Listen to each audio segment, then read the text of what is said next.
Pastor نوید ملک خداوند کی عظیم اور بین الاقوامی شہرت یافتہ خادم ہیں۔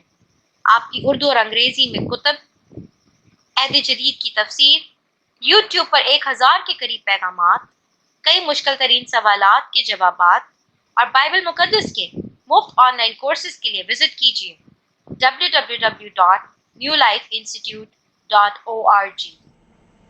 خداوند یسوع مسیح کے مبارک، خوبصورت، جلالی اور افضل ترین نام میں معزز ناظرین کرام، آپ جو متعدد فیس بک کے کئی پیجز پر، یوٹیوب چینل اور واٹس ایپ گروپس میں خداوند کے اس زندگی بخش کلام کو میرے ساتھ مل کر سیکھ رہے ہیں، آج شب میں پھر آپ کی خدمت میں سلام عرض کرتا ہوں اور تعریف ہو خداوند یسوع مسیح کی، جس کے وسیلہ سے ممکن ہوا کہ آج پھر میں آپ کے ساتھ اس کلام کی گہری اور عمیق باتوں کو سیکھنے والا ہو سکوں۔ اور میرا ایمان ہے کہ جیسے ماضی میں خداوند مجھے اور آپ کو برکت بخشتے رہے، آج بھی اپنے زندگی بخش کلام کے وسیلہ سے مجھے اور آپ کو برکت بخشنے کے لیے تیار ہیں۔ آج کے دن بائبل مقدس کی سب سے آخری کتاب یعنی یوحنا عارف کی معرفت لکھے گئے خداوند یسوع مسیح کے مکاشفہ پر ہم بات کرتے ہیں۔ دھیرے دھیرے ہم 22 باب یعنی بائبل کے بھی اور مکاشفہ کی کتاب کے بھی آخری باب میں پہنچ گئے ہیں۔ گزرے ہفتے میں نے آپ کے ساتھ مل کر مکاشفہ 22 باب کی پہلی آیت پر غور کیا تھا۔ آج آپ کے ساتھ مل کر آیت 2 پر بات کروں گا، لیکن اچھا ہوگا کہ میں آپ کی خدمت میں ان پہلی دونوں آیات کو تلاوت کر لوں تاکہ آپ کے ذہن میں بھی ہو اور میرے پاس بھی کہ میں پہلی آیت میں کیا کہہ چکا ہوں اور آج دوسری آیت میں کیا ہے۔ کتاب مقدس میں مقدس یوحنا پاک روح کی تحریک سے یوں لکھ رہے ہیں، پھر اس نے مجھے بلور کی طرح چمکتا ہوا آب حیات کا ایک دریا دکھایا جو خدا اور برا کے تخت سے نکل کر اس شہر کی سڑک کے بیچ میں بہتا تھا۔ اور آیت نمبر 2، اور دریا کے وار پار زندگی کا درخت تھا، اس میں 12 قسم کے پھل آتے تھے اور ہر مہینے میں پھلتا تھا، اور اس درخت کے پتوں سے قوموں کو شفا ہوتی تھی۔ ان 2 آیات کو آپ نے کئی بار اس سے پہلے بھی تلاوت کیا ہوگا، لیکن آج ایک بار پھر آپ کی خدمت میں تلاوت کیا گیا ہے یہ حوالہ، تاکہ ہم تھوڑی سی دیر کے لیے اس پر باہم مل کر سیکھ سکیں۔ تو مقدس یوحنا کیا فرماتے ہیں کہ مجھے کچھ دکھایا گیا، اکثر ان کو کچھ مختلف نظارے دکھائی دیے جاتے رہے اور کئی آوازیں بھی ان کو سنائی دی جاتی رہیں، لیکن یہاں پر ان کو ایک ایسا منظر دکھایا گیا جس کا بیان وہ یوں کرتے ہیں کہ بلور کی طرح چمکتا ہوا، کرسٹل کلیئر، زندگی کے پانی کا آب حیات ایک دریا دکھایا جو خدا اور برا کے تخت سے نکل کر اس شہر یعنی شہر नए यरूशलेम को सैराब करता था और उनके बीच से बहता था। यहां लिखा है उस शहर की सड़क के बीच में बहता था। और फिर वो जो दरिया था आबे हयात का, उसके वार पार, जिसको हम आर पार कहते हैं ना, यानी दोनों तरफ जिंदगी का दरख्त था। जिंदगी का दरख्त, और वो दरख्त ऐसा था 12 महीने फलता था और 12 मुख्तलिफ किस्म के फल आते थे। और उस दरख्त के पत्ते ऐसे थे जिनसे कौमों को शिफा होती थी। अजीजों, बहुत सी बातें हैं इस आयत में मेरे और आपके सीखने के लिए, और इसके लिए आपकी भरपूर तवज्जो चाहिए होगी। यह बात याद रहे कि जिंदगी का दरख्त, जिसको मैं अक्सर औकात उर्दू अदब के एतबार से शजरे हयात कहता हूं,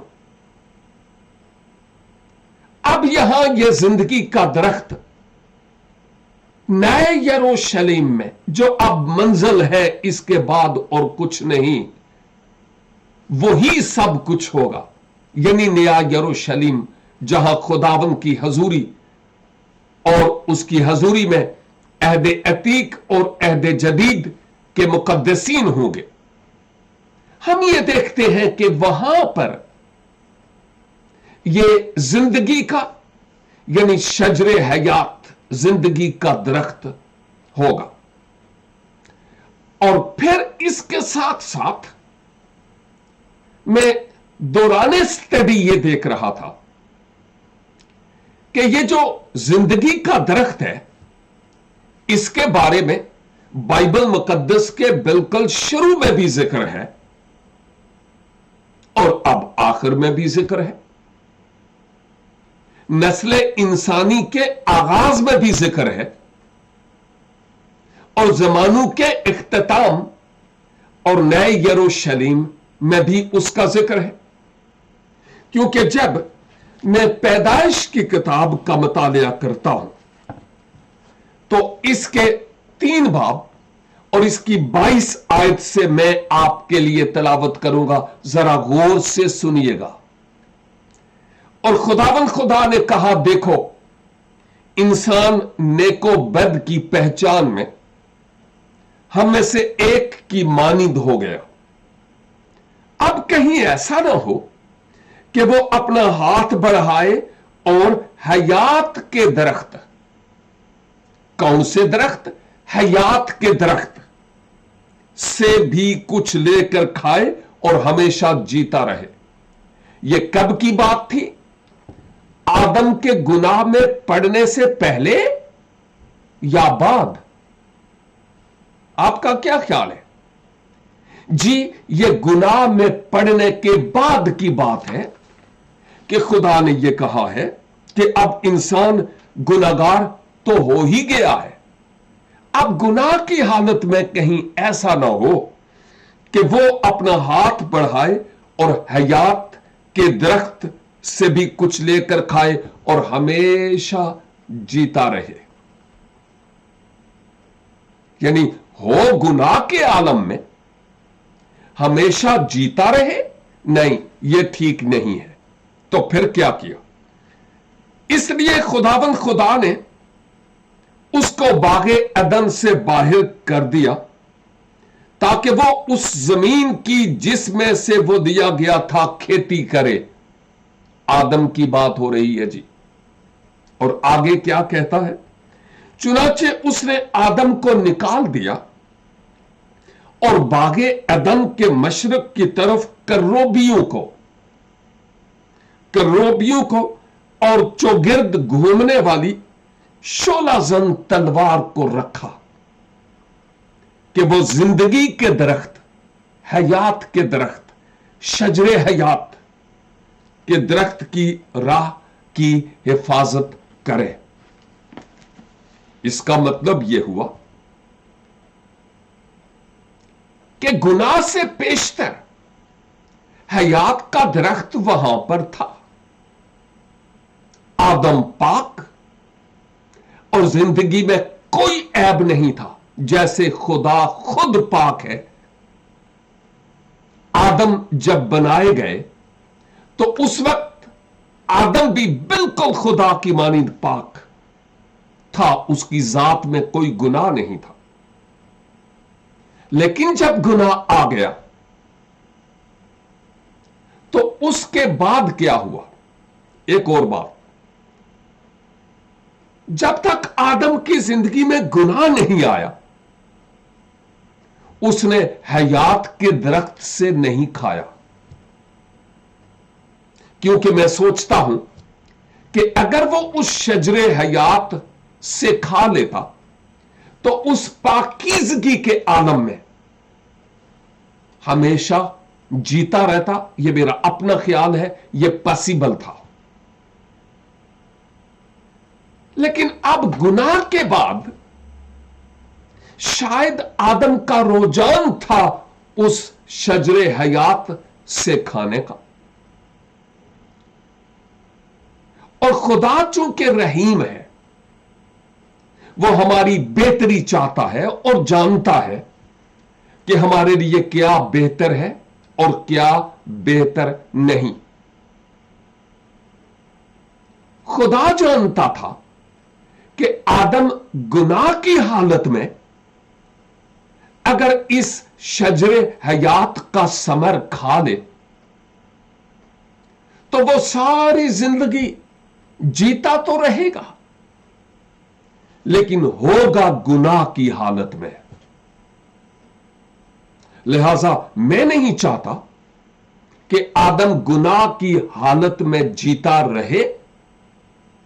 मैं इसके गुनाह का इलाज करूंगा, और वो खुदावंद यीशु मसीह की तरफ इशारा था। चुनाचे हम यहां पर देखते हैं कि खुदा ने इस दरख्त की हिफाजत की अपने करोबियों को, मलाइक को, फरिश्तों को भेजकर, कि आदम कहीं इस दरख्त से खाकर गुनाह की हालत में हमेशा के लिए जीता न रहे। और फिर एक और बात जो हमें मिलती है, और वो ये, इस आयत के मुताबिक कि दुनिया के इंसान के आगाज में एक खूबसूरत मकाम, जहां का माहौल मुकम्मल तौर पर पाक था, और खुदा ठंडे वक्त में आकर आदम से मुलाकात किया करता था। इससे बढ़कर आदम के लिए क्या आजाज और शर्फ होता। वहां पर दरिया भी, बाग भी, खुदा की हजूरी भी और शजरे हयात भी था। लेकिन गुनाह के बाद यह सब कुछ आदम से लुट गया, छीन लिया गया, और आदम इस सब कुछ से हाथ धो बैठा। और अब खुदावंद खुदा चूंकि इंसान को दोबारा से वापस उसी खोए हुए मकाम में लाना चाहता था, जिस सबब से खुदा ने, हम देखते हैं कि इंतजाम किया यीशु मसीह में मुजस्सम होकर मेरे और आपके गुनाहों का, ताकि हम इस दरमियानी यानी खुदावंद यीशु मसीह पर ईमान लाने के सबब से दोबारा से उसी पाकीज़गी के माहौल में, दोबारा से वो पहले वाला जो अदन का माहौल था, जहां खुदा की हुजूरी थी, वहां पर फिर हम बहाल हो सकें। जो हमसे खो गया था वो दोबारा हमें मिल पाए। और नए यरूशलेम में हम यही तो देखते हैं फिर से खुदा की हजूरी है, और वो माहौल जहां सरापा पाकीज़गी है, वहां फिर से हयात का दरख्त है, जहां पर फिर कभी मौत नहीं होगी, हमेशा हमेशा के लिए मुकद्दसीन जलाली बदन में खुदाबंद खुदा के हुजूर जीते रहेंगे। अब एक और बात जो इस दरख्त से मुताल्लिक कही गई है वो ये है कि ये जो सड़क के बीच से दरिया बहता था ना, सड़क के बीच से, ये बात समझना इतनी आसान नहीं है कि सड़क के बीच से क्या मुराद है। पॉसिबल है कि जैसे कई जगहों पर डबल रोड्स होती हैं और उनके बीच में नहर, यह सिर्फ एक एग्जाम्पल है समझने के लिए, यह सिर्फ एक मिसाल है, इसका मुकाबला उससे कतई तौर पर नहीं किया जा सकता। यह सिर्फ मैं अपना एक ओपिनियन दे रहा हूं कि यह पॉसिबल हो सकता है कि यूं वो आबे हयात का दरिया वहां से बह रहा हो, लेकिन जो यहां पर लिखा है ना कि उस दरिया के वार पार जिंदगी का दरख्त था। वार पार क्या मतलब है? एक बात जो यहां पर बड़ी गौर तलब है वो मेरे और आपके समझने के लिए है। दरिया के वार पार से मुराद यह है कि कई उलमा इस बात को यूं बयान करते हैं कि वैसे मैं पहले भी 2 दफा बयान कर चुका हूं, बल्कि कई दफा, कि जो आसमानी मंजर होगा ना, जो अपनी आंखों से देखेंगे, उसका मैं लफ्जों में बयान नहीं कर सकता, क्योंकि अल्फाज खत्म हो जाते हैं, अल्फाज महदूद हैं, और खुदा का जलाल और खुदा की हजूरी लामहदूद है। मैं उस नए शहर यरूशलेम की रौनक को अपने महदूद से अल्फाज के कूजे में कैसे बंद करूं? इतना ही काफी है कि यह सिर्फ हमारे समझने के लिए मिसालें दी गई हैं। वो जो वहां पर पहुंचेंगे अपनी निगाह से देख लेंगे कि खुदा ने जो कुछ अपने कलाम में कहा वो 100% सच और बरहक है। सेकंडली, कई आलम लोगों का यह ख्याल है कि जैसे आमतौर पर दरख्तों की एक लाइन होती है, एक सिलसिला, जिसकी मिसाल हिमालय की है। दुनिया में कई पहाड़ी सिलसिले हैं जिनमें से हिमालय एक है। जिस मुल्क में मैं हूं वहां भी पहाड़ी सिलसिला है, लेकिन एक बात जो मैं बताना चाहता हूं वो ये है कि जैसे पहाड़ी सिलसिला है, कोई एक पहाड़ी नहीं बल्कि कई पहाड़ियां, बायन इसी तरह यह पॉसिबल है कि दरख्तों की कतार और लाइन, एक सीरीज, एक तवातर हो, और यह भी पॉसिबल है कि जो दरख्त है उसकी जड़ें ऐसी हों जो इधर से निकल के दरिया के उस तरफ भी जाकर उधर से भी फूटती हैं। इस सबब से कहा गया कि दरख्त, ट्री, दोनों तरफ उगा हुआ हो। मुझे नहीं मालूम, लेकिन अहम तरीन बात यह है कि ये बातें हमारे समझने से कहीं ज्यादा बालातर हैं। इतना समझना बस हमारे लिए जरूरी है कि वो एक ऐसा दरख्त होगा जिसका नाम आबे हयात, जिसका नाम शजरे हयात है, और आबे हयात का वहां पर एक दरिया होगा।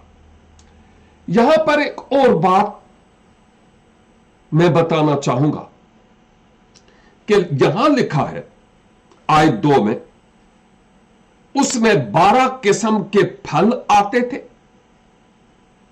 हर महीने फलता था,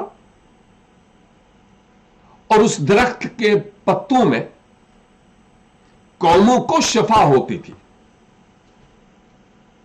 पॉसिबल है कि कई लोग जो हुज्जती टाइप हैं या बहसो तकरार करने वाले लोग, वो ये सवाल पूछ पड़े कि जी उस नए यरूशलेम में जहां खुदा की हजूरी होगी, जहां मुकम्मल तौर पर पाकीज़गी होगी, वहां जिक्र आया है ऐसे दरख्त का जो 12 महीने बार बार फलता रहेगा और 12 मुख्तलिफ किस्म के उसके साथ फल लगेंगे। तो इन फलों का क्या होगा? क्या वहां हम फल खाएंगे? और आप कह रहे हैं कि वहां पर सोने की सड़कें हैं, सब कुछ सोना ही सोना है, तो ये दरख्त उगेंगे कहां? मैं यही जवाब दूंगा कि भाई इन बातों का मुझे मालूम नहीं है, पता नहीं है। कुछ का है लेकिन कुछ का नहीं, क्योंकि खुदा के जितने भी लोग हैं, बहुत सी बातें हैं जिनकी बाबत वो नहीं जानते।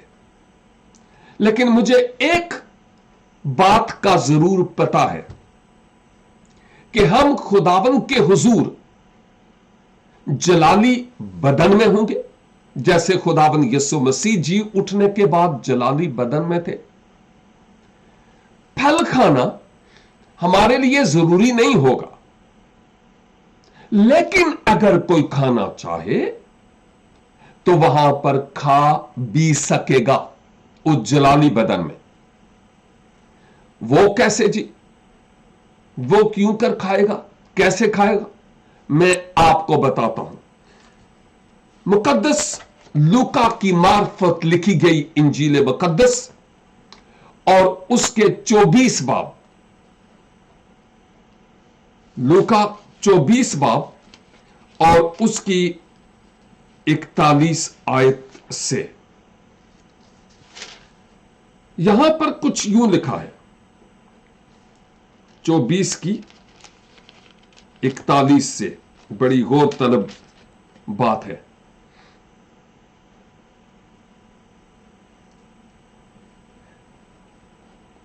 और 40 से, और यह कहकर उसने उन्हें अपने हाथ और पांव दिखाए। जब मारे खुशी के उनको यकीन न आया और ताज्जुब करते थे, तो उसने उनसे कहा, यहां तुम्हारे पास कुछ खाने को है?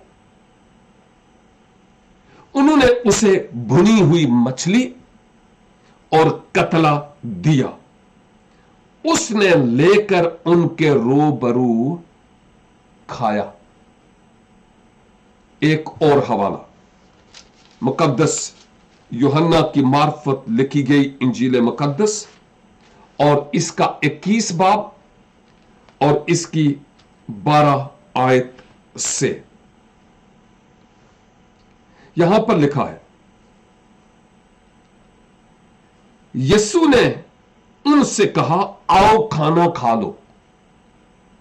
और शागिर्दों में से किसी को जरूरत ना हुई कि उससे पूछता कि तू कौन है, क्योंकि वो जानते थे कि वो खुदावंद ही है। यीशु आया और रोटी लेकर उन्हें दी, इसी तरह मछली भी दी। और फिर यीशु जी उठने के बाद अपने शागिर्दों पर जाहिर होता रहा। अगर 10वीं आयत में देखें तो वहां पर लिखा है, यीशु ने उनसे कहा, जो मछलियां तुमने अभी पकड़ी हैं उनमें से कुछ लाओ। तो भाई बात यह है कि यह उस वक्त की बात है जब खुदावंद यीशु मसीह मुर्दों में से जी उठे और जी उठने के बाद जिंदा मसीह के तौर पर 40 दिनों तक अपने शागिर्दों पर मुख्तलिफ जगहों पर जाहिर होते रहे। और इस दौरान मसीह जलाली बदन में थे, बंद कमरों से दाखिल हो जाते थे। उस जलाली बदन में मसीह ने मछली भुनी हुई खाई है। और इससे एक इशारा मिलता है कि आसमान पर पॉसिबल है कि हम जलाली बदन में होते हुए, जरूरी नहीं, लेकिन अगर फ्रूट या फल वहां खाना चाहे तो खा सकते हैं। लेकिन यह कोई यहां पर लिखा हुआ नहीं है। सिर्फ आपके इस एतराज का जवाब देते हुए कहता हूं कि क्या वहां पर खा सकते हैं? अगर यीशु मुर्दों में से जी उठने के बाद खा सकते हैं, तो मैं सोचता हूं कि जो खुदा के लोग होंगे उनको यह फ्रूट खाकर जीने की जरूरत नहीं है, लेकिन अगर वो खाना चाहें तो वो खा सकेंगे। दूसरी बात जो यहां पर गौर तलब है वो ये है कि जी यहां लिखा है और दरख्तों के पत्तों में शिफा होगी। ये इससे क्या मुराद है? दरख्तों के पत्तों में शिफा होगी से क्या मुराद है? क्या इस शजर के जो पत्ते हैं उनमें शिफा होगी? क्या वहां पर लोग जाकर बीमार होंगे? उनको पेट का दर्द होगा? नए यरूशलेम में भी उनको शुगर होगा और कैंसर होगा और हार्ट प्रॉब्लम होगा वगैरह वगैरह वगैरह वगैरह। इसलिए यहां पर लिखा है कि उसके पत्तों में शिफा होगी। क्या मतलब है इसका? जब मैं कई एक तफासीर देख रहा था, क्योंकि जब मैं ऑनलाइन आपकी खिदमत में बोलता हूं ना, तो ऐसे ही नहीं उठ के बैठ जाता।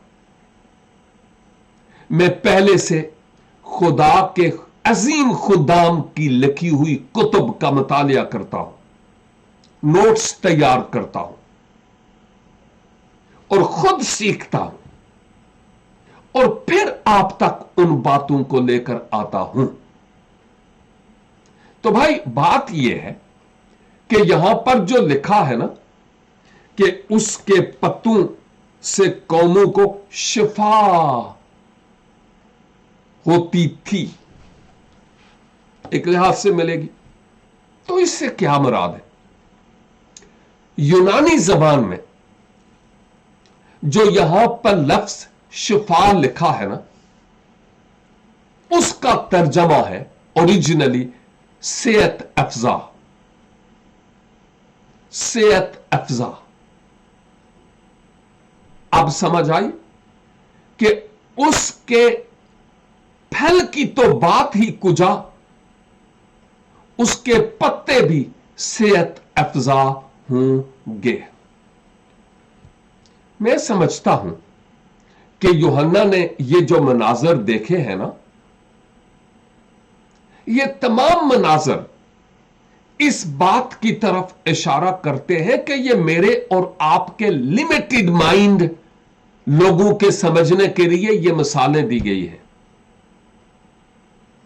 ओरिजिनल बात, हकीकत तो कुर्बे इलाही में जाकर ही मुझे और आपको देखने का इत्तफाक होगा, बशर्ते कि हम इस लायक होंगे। तो वैसे इस लायक थे नहीं, खुदावंद यीशु मसीह ने हमें इस लायक किया है, लेकिन अब इस लायक होने के बाद भी वफादारी और अपनी पोशाक को संभाल कर रखने की जरूरत है।